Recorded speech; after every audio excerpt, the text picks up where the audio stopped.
It is a tale that defies belief, where the pursuit of power and profit descends into a grotesque dance of manipulation and sadism. The horrifying things that Americans did to breed slaves will seize your attention and refuse to let go. The pages of history bear witness to a litany of horrors, but the depths to which some Americans sank in their quest for economic gain and dominance are a testament to the darkest corners of human nature.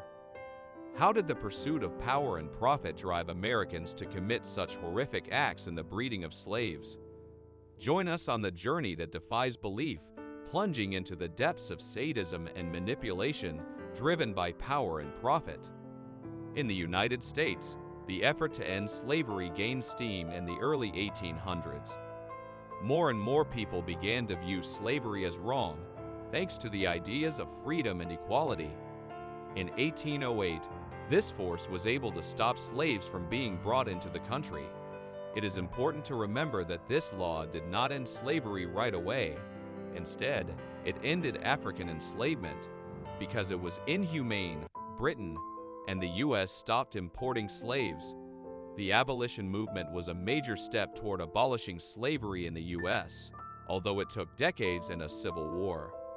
African Americans' long journey to freedom and equality began with the prohibition on importing slaves into the nation. The American slave system's forced reproduction, or breeding, was dehumanizing. After slavery was outlawed, slaves had to reproduce to survive. Having children was neither usual nor agreed upon. Slaves, especially women, were sexually assaulted. Their lords forced them to have sexual relationships with other slaves to fulfill their sexual cravings and increase labor. We all know the horrors of slavery, but did you know there's a lesser-known yet spine-chilling aspect? Get ready to have your mind blown as we unveil the disturbing practices Americans resorted to in their quest to breed slaves, a dark secret that continues to haunt us. Slavery was filled with violence, bad living conditions, and a lack of freedom, so women who were slaves had no choice but to do what they were told.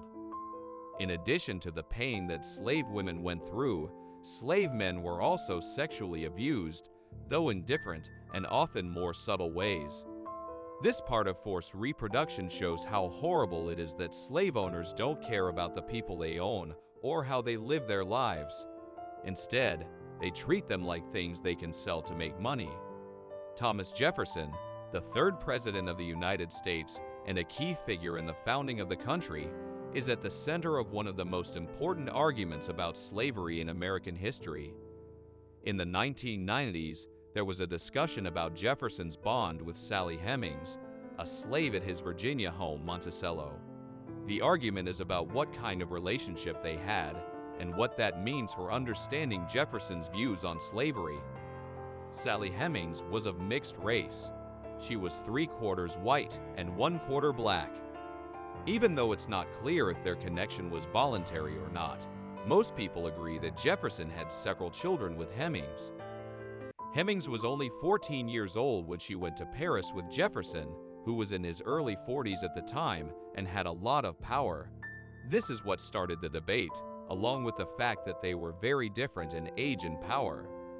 Even though there is no proof that Jefferson physically pushed Hemings while they were together, it raises ethical questions and worries. As a captive woman, Hemings had less freedom and couldn't say no to her owner's advances. The fact that Hemings was married to Martha, Jefferson's wife, makes their connection even more complicated. Experts and historians still discuss the argument between Jefferson and Hemings today. It makes you think about power, consent, and the conflicts that come with living in a society that values freedom and equality but keeps the system of slavery going.